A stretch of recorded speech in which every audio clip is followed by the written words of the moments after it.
person said, I wish I would have been introduced to Jesus sooner. Mm. And I said, that's a nice and noble thing to say, Mm-hmm. but you have to look at it like this. Everyone in the world is exposed to God's word. They're exposed to Jesus at the time that God plans for them to be exposed.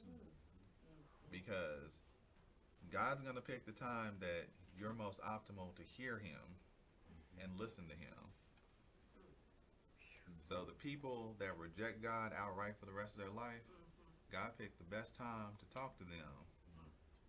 So, that's why they're on the path they're on. That's why their hearts get hardened, because he picked the time they were most susceptible to listen, where they could hear what was being said, and they chose outright to say no. I said, who's to say if he didn't approach you earlier, you wouldn't have said no? We're not always at the same point in life every time we go. Sometimes we're up, sometimes we're down, sometimes we're happy, sometimes we're sad, sometimes, we're overflowing because we think we got all the money in the world, and sometimes, we're upset because we feel like we'll never have a dime again in life. Somebody died, somebody was born. But through all that, through all those circumstances, through all those patterns, God knows the best time to approach you.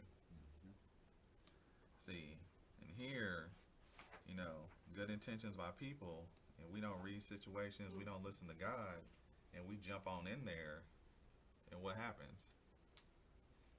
Now Moses is a fugitive. Moses had an idea of what God wanted him to do. If you listen to God, God will give you an idea of what he wants you to do. But see, then the real test comes by you letting him lead you and guide your footsteps through it. Because if, God tells you he wants you to be an architect, and you do everything, you go to architect school, that's good because you're getting the knowledge you need. You do a few little projects here and there, that's good. But then you go apply for that $900,000 architect job, and God doesn't want you building towers over here, and you build a tower that falls apart, and then your name is ridiculed, and you're so bad you have to leave the country. Whose fault is that? Because you had an idea, but you didn't ask for the steps. Maybe he wanted you to go build sustainable housing in a poor country, so those people wouldn't have to worry and know that God sent somebody to provide the housing for them. We have to always look at what are we learning, and can God use it, or how would God use it, and not how we would use it. That's right. Because a lot of people have a lot of knowledge and a lot of free time, a lot of money, but look how they're using it. All right, any comments or questions before we move to the next portion? Okay, who gets to read verse 15?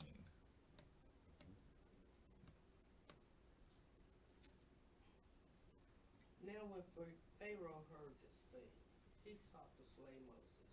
But Moses fled from the face of Pharaoh and dwelt in the land of Midian. And he sat down by a well. Thank you. And you want to read Moses flees from Egypt? Moses assessed the situation accurately. The Pharaoh soon heard what had happened and sought to slay Moses. This Pharaoh was Thutmose III, who at this time reigned as co-ruler with Queen Hatshepsut, the adopted mother of Moses. A short time later, Thutmose III succeeded Hatshepsut and expressed his hatred for her by destroying the reputation and the name of Hatshepsut wherever these appears on monuments in Egypt.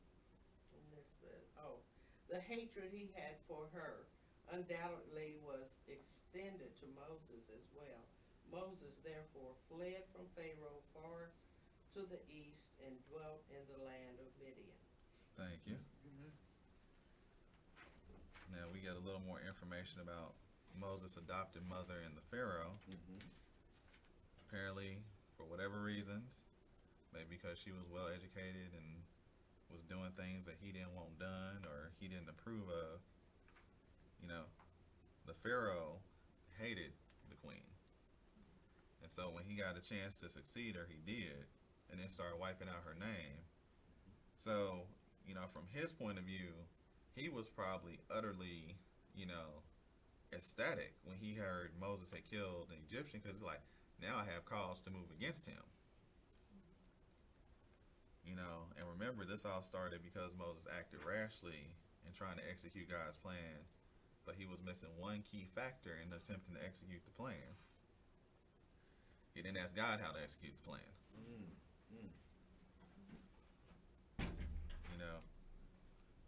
There's a saying at work, in most jobs, the saying is ask for forgiveness, not for permission. And the thing here is, sometimes that might work out in your corporate life, sometimes it won't. But you also have to take into consideration, I always have people telling me that, but it's like you have to take into consideration, if you're going to ask for forgiveness just because you want to try something because you think it should be done this way without finding out why it's done the way it is or why it needs to be done the way it is, you could cost millions of dollars depending on what you're doing. The clients, you could cause problems that could, destabilize people's households. And depending on what kind of work you're doing, if you're working on a plane and you decide to shortcut something, you could destroy somebody's life. I listen to all these little historical and informational documents throughout the day sometimes, and it amazes me how people will shortcut the most, dangerous things because they're in a hurry or they expected the guy before them did it right. But it also is amazing when you listen to it and you take into account the mercy of God in those times. There was a military account of the military lost some nuclear warheads for almost 3 days because somebody shortcut their job. And they got loaded onto a plane, and they were supposed to be doing, mock, combat testing. They got canceled because the missiles were armed and ready. And then finally, they get all the way to the end. They've been sitting unguarded. Nobody knew where they were. No one knew they were missing. And then finally, someone does their job correctly and follows all the steps and immediately alerts command that we have active nuclear warheads on our base that shouldn't even be here.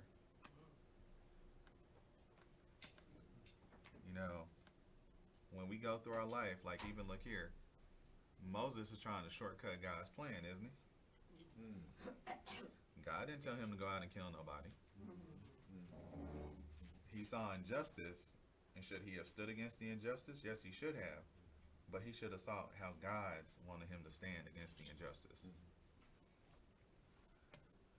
Because if we went out and we went everywhere and we always reacted the same way the person causing the crime reacted or causing the injustice reacted, what would this world really look like right now? Probably look like a big ball of fire almost. And it's a thing we have to keep into account. I don't like talking about politics because everybody has a complaint about whatever government, whoever's in office. There's always a group of people with complaints.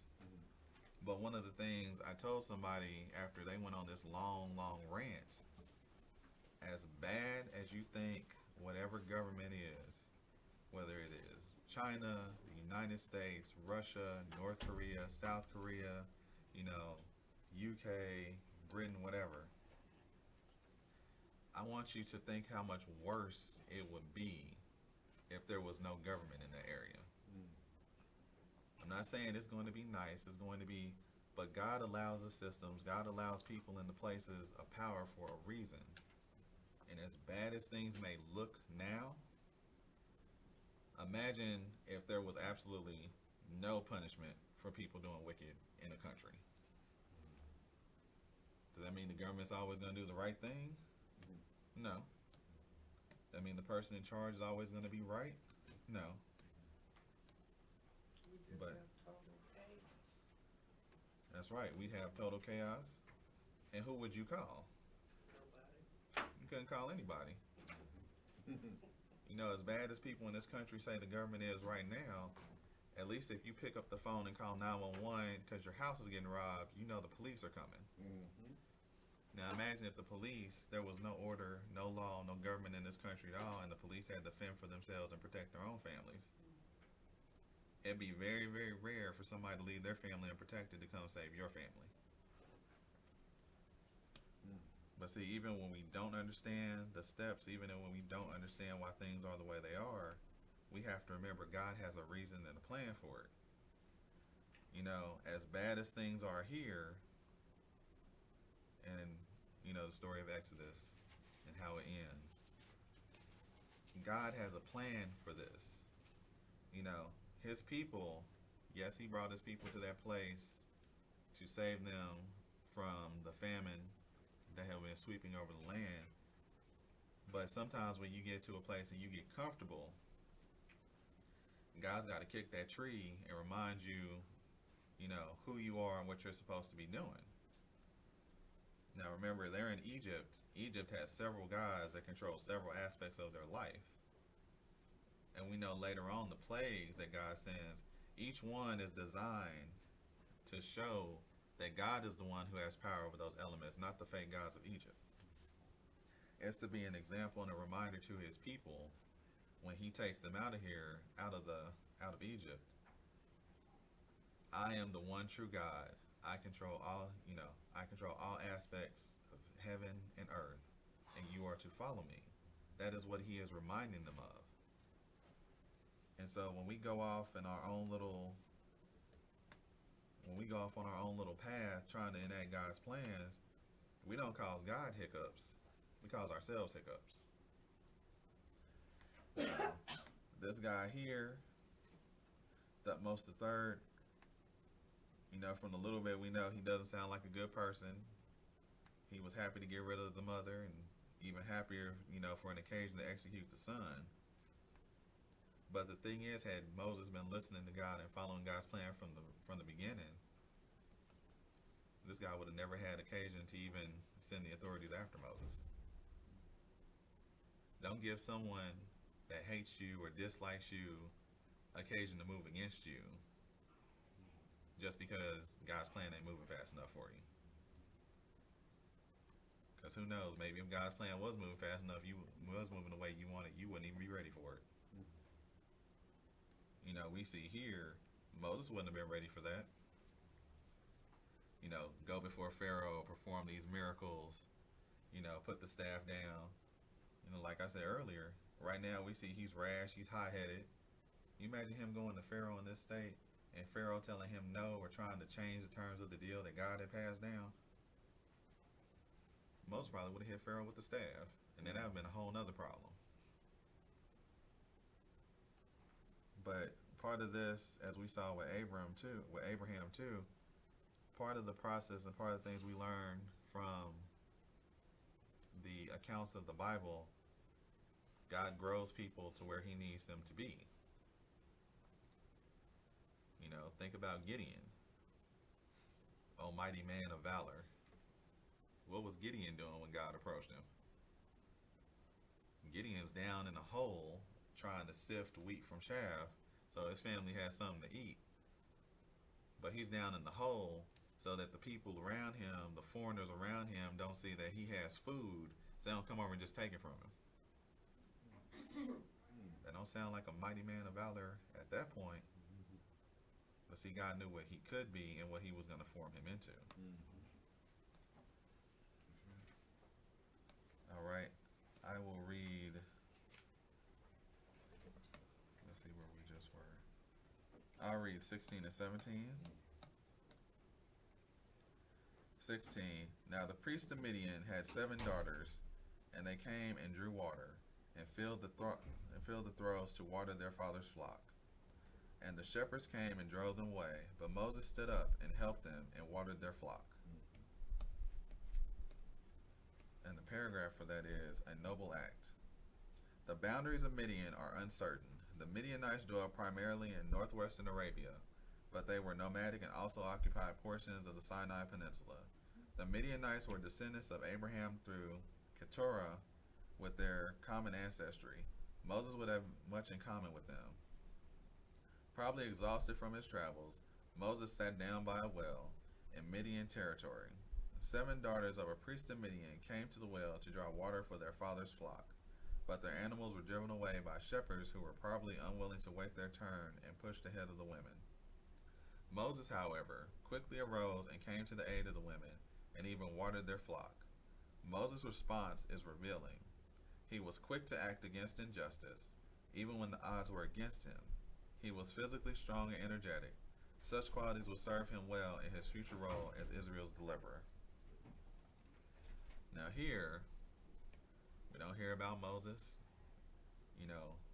killing anybody or even hitting anybody, but he still rose up to go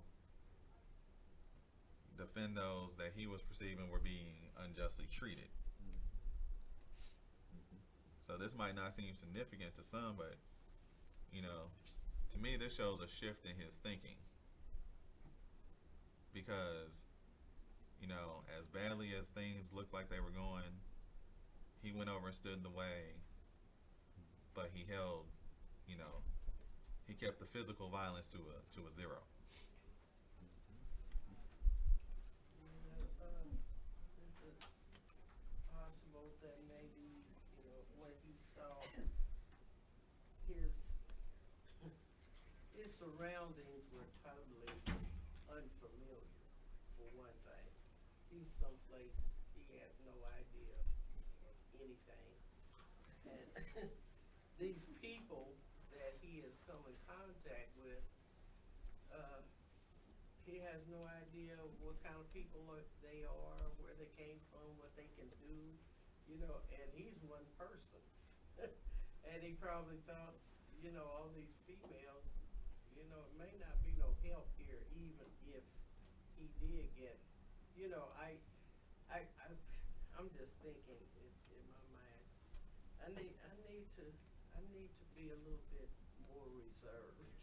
If I can fight these dudes off, maybe they'll go away, and I don't have to risk my life. Yeah, because so I don't know. It probably is a lot of things. He's learned some things because he marched, struggled around in the desert quite a little ways, before he got to where he went. Where he ended up. His with perceived. No water and no food, and it run out and all that. So he had a lot of things against him, even at that time. Yeah, his perceived safety net was gone. Yes. He doesn't have the backing of Pharaoh. There's nothing familiar here. He can't call on any Hebrew brethren because there are none in the area. Right. And that's probably also part of it. But think about, he wouldn't have changed this much. This is, considering what he had just done, this is a big change in a short amount of time. It's a short amount of time, but he still had quite a few days to think over some things on his journey. That he did. But if he had stayed where he was, he probably wouldn't have thought that over. Well, he probably wouldn't have thought it at all. I look who I am. Maybe, and these people, somebody might be in my corner, maybe. Yeah, he'd have been like, I'm all that in a favorable, It's the best bag of chips you ever found. Yeah, bag of chips, yeah. Mm-hmm. Yeah, I'd be a little bit cautious. I'd be a lot cautious if I was out there by myself. Yeah. This is a new day here. Well, it's part of, his growth towards being where God wants him to be. Yeah, you could say the first, but it ain't even the first phase. It's just the first step, sort of. Yeah, he has a few more steps to take, but he's on his way now. Yeah.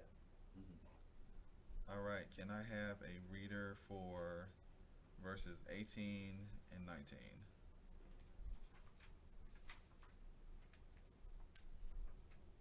And when they came to Ruel, their father, he said, How is it that ye are come so soon today? And they said, An Egyptian delivered us hand of the shepherd, and also drew water enough for us and watered the flock. Mm-hmm. All right, sister, can you also read a favorable report? Mm-hmm. Ruel, the father of the 7 women, would eventually become Moses' father-in-law.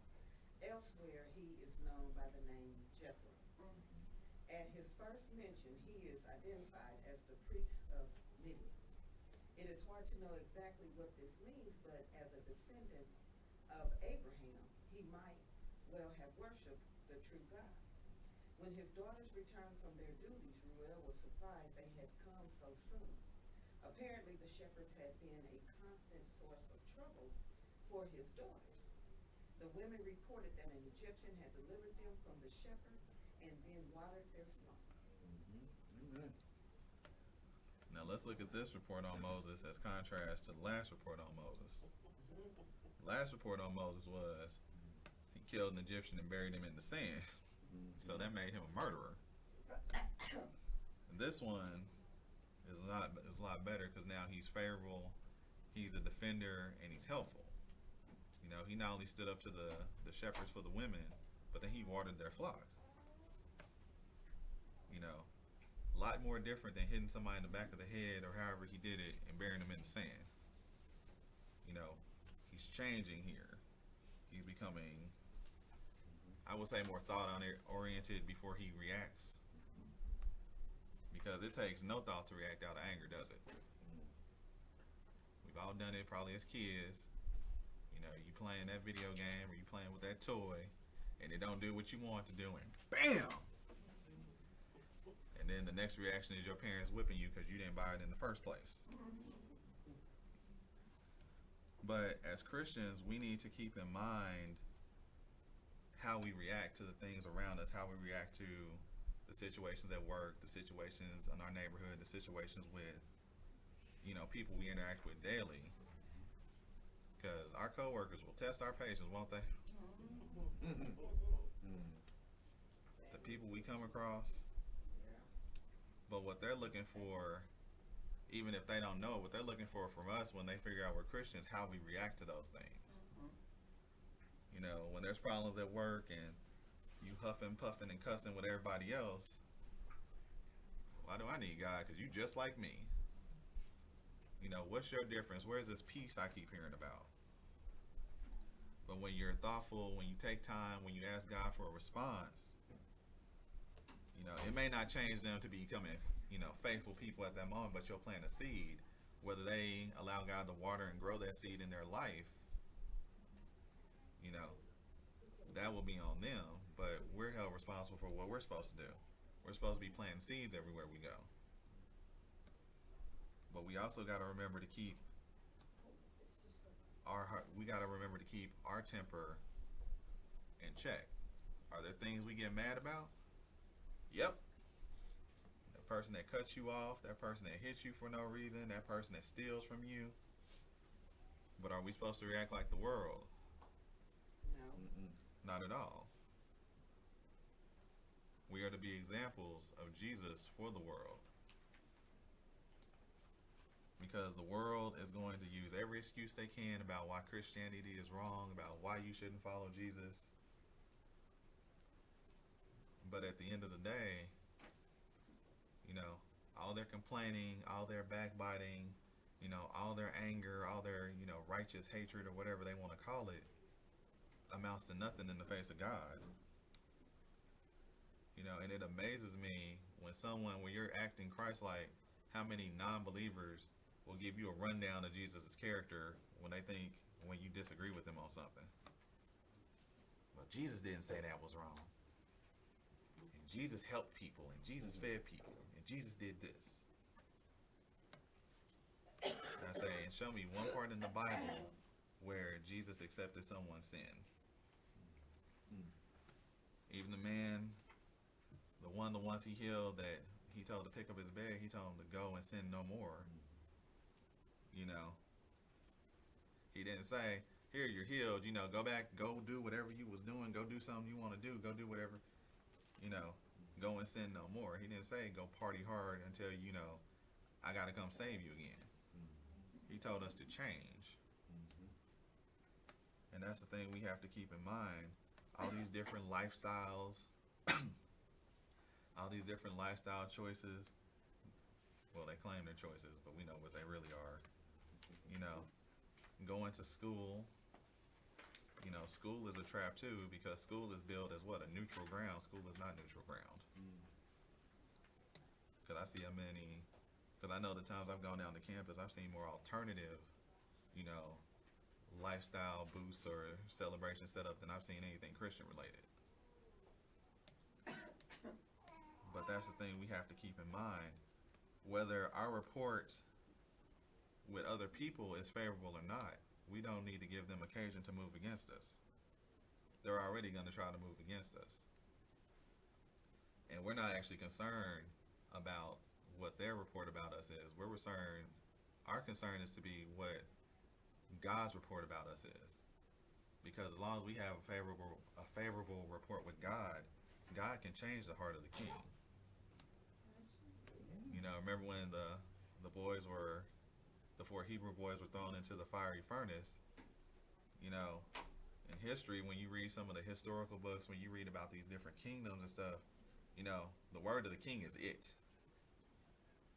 If the king says you live, and nobody better touch you because that person will die. If the king says you die, you die. Nobody better make any more, word or account to try to save you. And King Nebuchadnezzar said that these Hebrew boys were going to die, and God changed the word of the king because that's God's right. God reigns above all, kings included. All right, I will read verses 20 through 22. And he said unto his daughters, and where is he? Why is it that ye have left the man? Call him, that he may eat bread. And Moses was content to dwell with the man. And he gave Moses Zipporah his daughter. And she bare him a son, and he called his name Gershom, for he said, I have been a stranger in a strange land. Now, as I go over to the paragraphs to read for that, we don't see that kind of hospitality anymore, really, do we? You help somebody, sometimes you won't even get a thank you. But that doesn't excuse us from doing the wrong thing. Ruel was anxious to honor the man by inviting him to dinner. In fact, he seemed to be surprised his daughters had not already done so. Such hospitality was the norm, though there is no hint Moses was expecting it. A blessed outcome. These verses cover much of Moses' years in Midian in a summary fashion. Skipping forward from the dinner invitation in verse 20, they tell us that Moses made his home with Reuel's household. This indicates more than a short-term arrangement. In fact, Moses remained with Reuel and worked for him and was given Reuel's daughter Zipporah as a wife. The years that followed saw Moses and his wife become the parents of a son, whom Moses named Gershom. The name itself means expulsion, but when pronounced, it sounds like the combination of two Hebrew words that mean a resident alien there. His name would be a reminder that Moses had been banished from his former land and made a stranger in a strange land. Moses will remain in Midian for 40 years. Already 40 years old, Moses had many more years of preparation ahead before he would be ready to deliver Israel. Amen. And let's stop right there for a second. Moses was 40 years old when he arrived in Midian. And it says he had many more years of preparation before he will be ready to deliver Israel. Think about that. So another 40 years, Moses will be what, 80? Don't ever let somebody tell you you're too old to serve God. Amen. 40 years old, how old was Abraham? Over 100? If you are serving God and God has something for you to do that requires you to be physically fit and active, God will give you the strength to do it.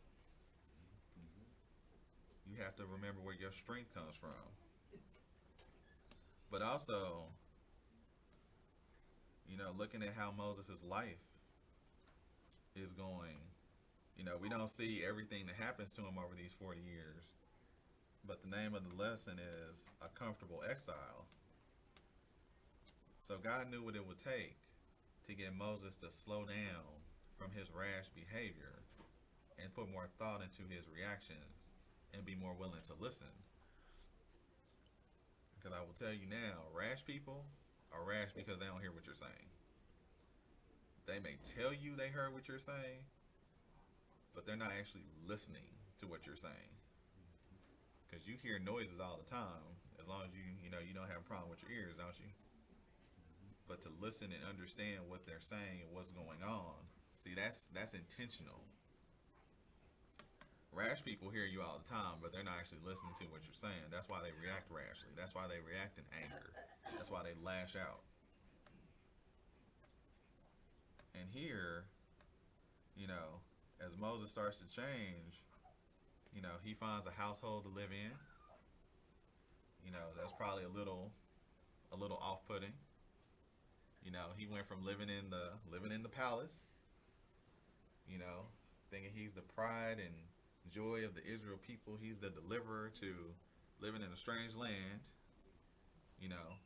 with the priests and his daughters, and helping them with the flock and whatever other tasks around there need to be done. To marrying one of the daughters, we don't know,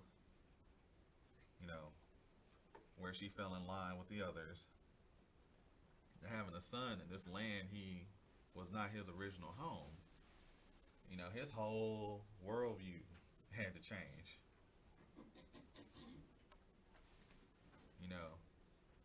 Think about some of the stories in the last, several years where people have started off, or they've been up here, they've been making $1 million a year, and then something happened. I'll never forget the story of the one guy. He's making $1 million a year, big house, big boat, big car. He lost his job. And we're thinking, oh, $1 million a year, he was okay. Within a year, that man was living in a one-bedroom apartment with his wife, driving an old beat-up car, and delivering pizzas for Pizza Hut. And his whole attitude, when they're interviewing, I didn't believe this could happen. Everything was great. And then all of a sudden, I lost my job. In a year, he went from being up here to down here. And we have to be reminded, that can happen to any of us. That's why we're supposed to follow God. Does this mean we get to be irresponsible with our money, with our savings, with our food? No. I know some of us want like a Tesla or a Dodge Viper, but we can't go get those things. I just said those because those are things I wanted at one point. I don't know what you wanted. But as I've gotten older, certain things I wanted as when I was younger, I don't want as I get older because they're pointless. Cars are one of those things I will pick on because of the year I've had with cars. My next car will be car number 6 since I started driving. And so that means this year I've been through 3 cars. So what good does it do me if I came into a lot of money, or God blessed me with a lot of money, to go get an expensive car? $50,000 on the car, that car can be gone tomorrow. I listened to a guy talk the other day because he was complaining about how his customers act when they come into his car shop to buy cars. He's like, people come in here, they'll give you next to no money, and they'll be expecting you to give them like a $10,000 car. And then he was talking to one customer. He's like, $500,000 cars have mechanics. So what does that tell you? Car breaks down. There's a car now, I can't remember what it's called. This car has like gold and diamond encrusted wheels. This car is like the most expensive car in the world, or right up there. And guess what it comes with as part of your payment for it? You get your own personal mechanic that will fly anywhere in the world when you need them. Because the car will break down. Moses is here. Moses has lost all this physical stuff. Moses now has a wife. Moses has a kid, which I think is an upgrade, but he might not agree with me. But this is a reminder.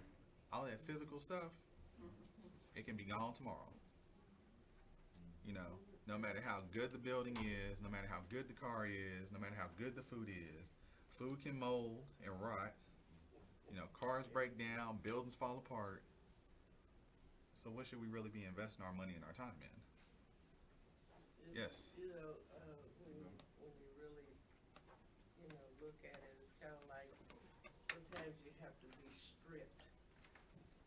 It's kind of like, if you're gonna take a shower, you're not gonna get in there and take it and try to suds up your body with your clothes on and stuff. So you have to lose a lot of stuff to get the dirt off. To get clean, to start over again. You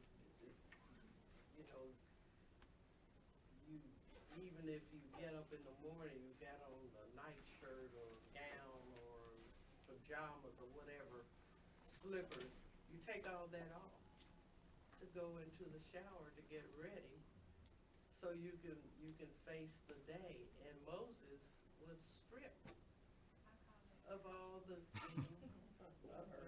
he was stripped of what he knew and what he had and what was important to him at the time. He even left probably running out in the desert with his fine clothes on, He But probably they got did. nasty and dirty and but God has a way of bringing you to him. He will strip you of all that stuff that you think is important to make you look and see who's got your front, your back, your sides, or whatever. And I got something else for you, and either you're gonna do it my way, or you ain't gonna do it at all.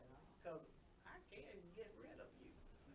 I can get somebody else to do what I need done. So, And he was one of those who had to be stripped of everything he knew. He didn't know who the God was. He knew about him.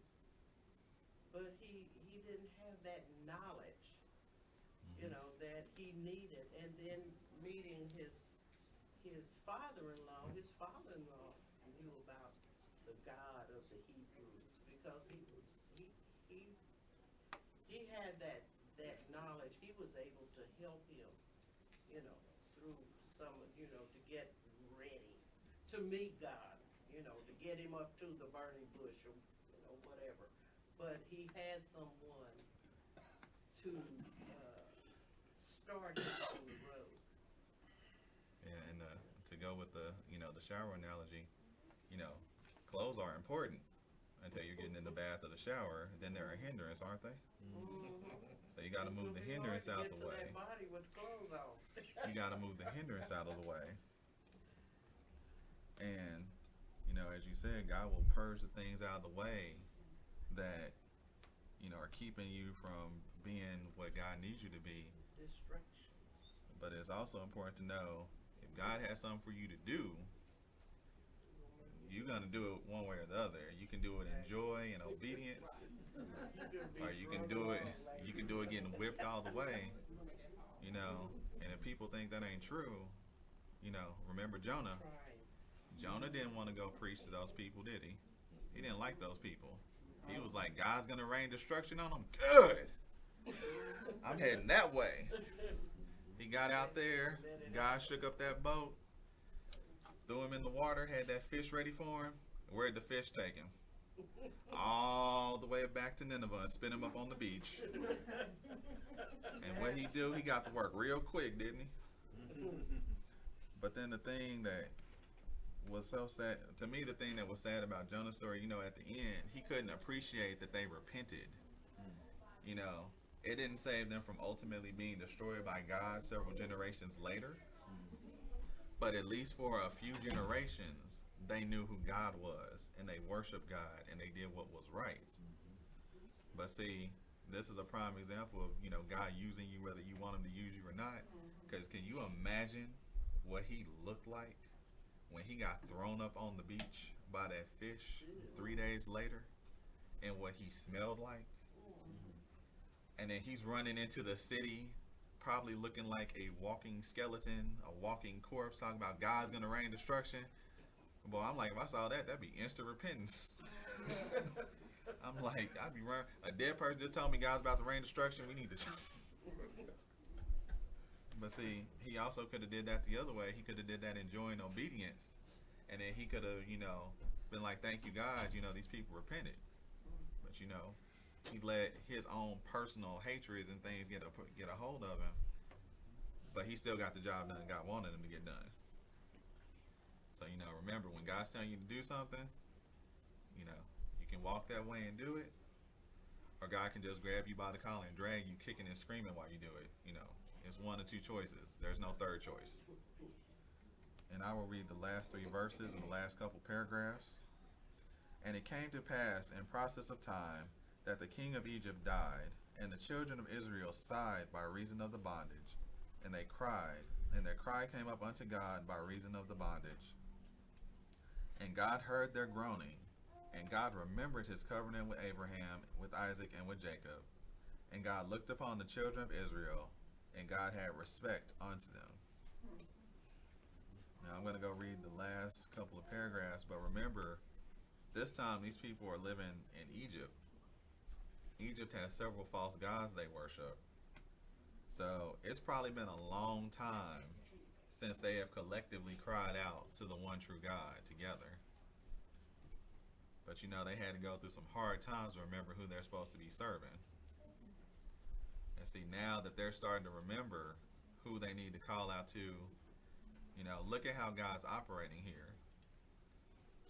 God is preparing Moses to genuinely do what he's supposed to do and deliver them. But he's also getting the people ready to listen for the one he's going to send to deliver them. And he already has plans for those who may be doubting to show them that the false gods of the Egyptians have no power over the things that God has created and God controls. God's doing everything in order. He's getting the person prepared that he wants to get prepared, and by the time that person's ready, the people will be ready to listen. It's like putting together a computer, a car, a building. You have to put in the skeleton, the foundation, or the motherboard, and then build around the core. Make sure the core is strong, make sure the core is good, and build around it to make sure you have a decent and strong, building car or computer. If you start with the case, which I've seen people do, for instance, of computers, you might get a really nice case, and then the motherboard you pick doesn't fit in it. Then what do you have to do? You got to go get another case. Do not do like I've seen someone do. Do not force the motherboard to fit in the case it was not designed for. That is not, never works out well. But the same thing with a car, right? If you have a Dodge Viper skeleton, you cannot put a Buick body on a Dodge Viper skeleton. It will fall apart. If you want a skyscraper that is 30 stories tall, you cannot put a skeleton for the building that only goes up 20 stories. You have to have the foundation and you have to build on it. And all the way back in Genesis, God does things in order. He didn't just drop the animals and the people in the vacuum. He created the sun, the moon, the stars. He put the earth in place. He put the land. He put the water, put the air. Then he put life. Everything decent and in order. When he made Adam, he gave Adam a job first.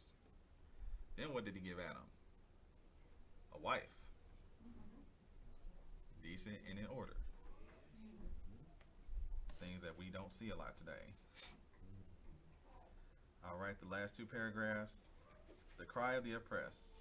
At this point, the scene shifts back to Egypt and reminds us the size of the task for which God was preparing Moses.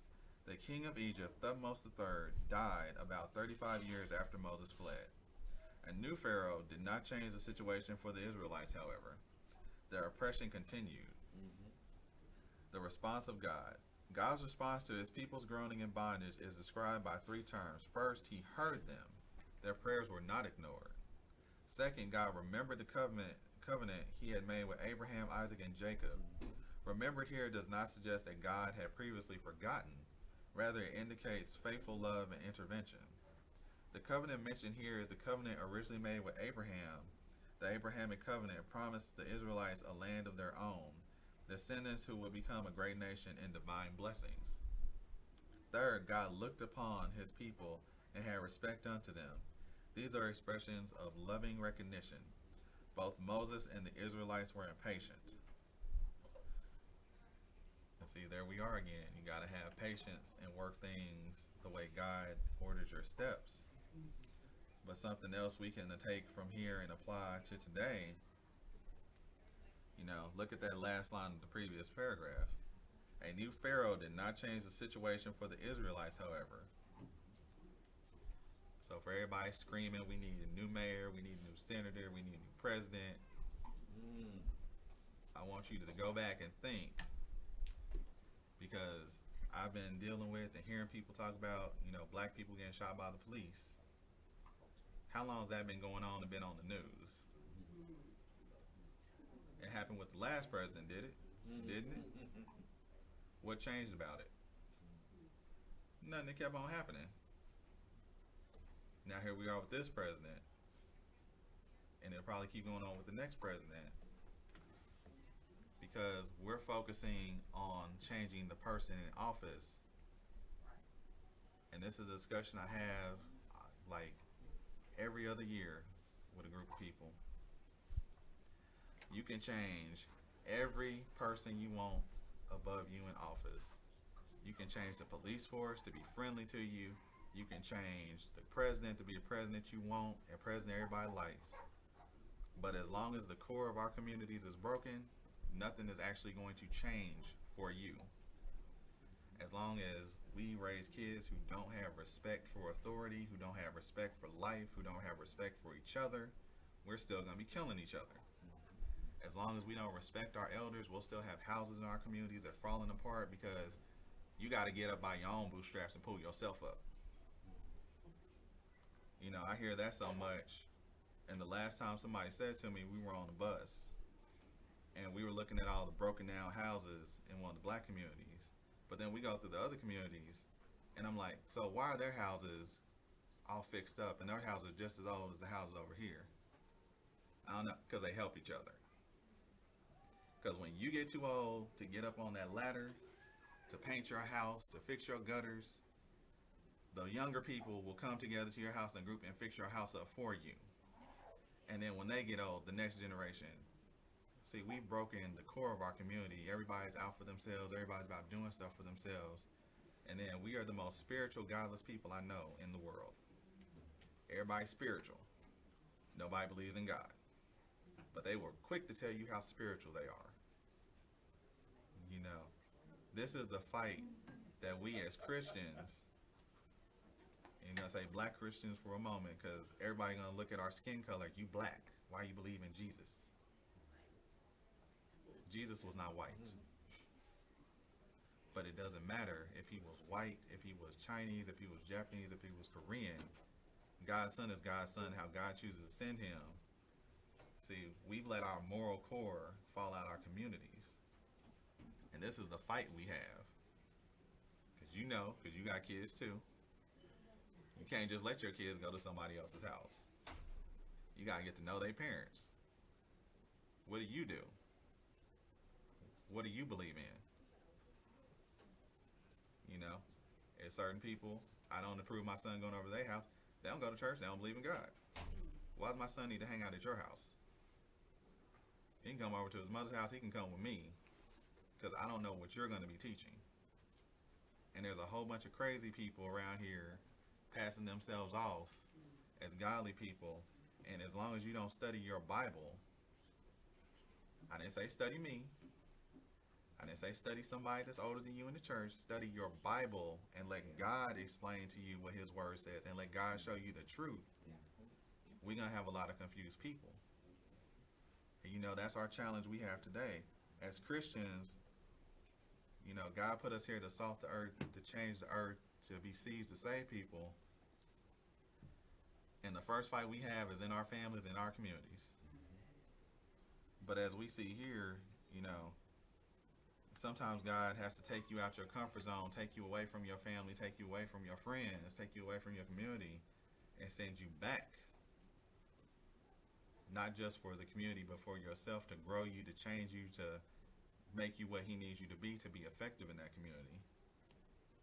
So I encourage you all, no matter how hard things get, no matter how many problems come your way, don't act rashly. Ask God what he has for you, what he plans for you, and where he wants you to go. You know, maybe you don't want to go to the West Coast or the East Coast. Maybe you want to stay in the Midwest. But maybe God knows you're not going to be effective here at this time. You know, Kansas City is a small, what do they say? It's a small, big city. You turn the corner, everybody knows somebody you know or knows you, and you don't even remember them. So, you know, you have to take into mind, maybe God's moving you for a moment so your reputation can die down, so he can effectively use you. But he's also asking you to follow him so you don't build a bad reputation in the first place. So draw closer to God, study your Bible, let him guide you, let him strengthen you. And no matter what happens, no matter how down things get, no matter how bad things look, remember God has a reason for it. Do we always know the reason? No. I tell you, like I keep telling myself, I don't always need to know the answers. You know, and that's difficult for me because, you know, Pastor knows dealing with computers, when the computer breaks, if you don't know all the reasons, there's a good chance that computer ain't gonna be working right for a long time or ever. You know, working on cars, if you don't know why the car's not working, you don't know what to fix. You know, if Jordan was here, he'd tell you, you know, architecture, if you don't know all the aspects of that building and you try to put that building might not stand long. But we have to remember, when it comes to God and God's plans, we're not the designer, we're not the architect, we're not the builder, we're not the engineer, we're not the mechanic, we're not the programmer. God is. So God knows all aspects, so we need to let God fix it. And we just need to be the ones trusting in him to fix it, trusting him that that building's not going to fall on you, that computer's not going to break when you need it the most, and that car's not going to leave you in the middle of nowhere. Okay, so I've now gone well over my time, so we're going to close. And if you have any questions or comments, we can pick those up after we end Sunday school. Amen. Let's end with a word of prayer. Dear Lord, our Heavenly Father, thank you, dear Lord, for bringing us together today. Thank you for the word you've given us, dear Lord. Dear Lord, I ask that for those who need to hear it, I ask that it touch them as it touched me, dear Lord. And I ask you to open up our hearts and open up our minds, dear Lord. Allow us to keep learning and keep drawing closer to you throughout the day, dear Lord, and throughout the week, Lord. Remind us, Lord, to study your word, to ask you when we don't understand, Lord, and to be patient in the things that you placed in our life, Lord. Please remind us that we don't need to understand all aspects, but in some regards, maybe we're still like Moses. Maybe we're not ready for it yet, and you still have some growing to do in us, Lord. Dear Lord, remind us that we are to be humble, and we are to be faithful, and we are to be true to who you are and who we represent, Lord. Dear Lord, I ask you to keep us, and I ask you to guide us, and I ask you to strengthen us throughout everything we have to deal with, Lord. Dear Lord, watch over us and allow us to hear more of your word today. In Jesus' name I ask and pray. Amen.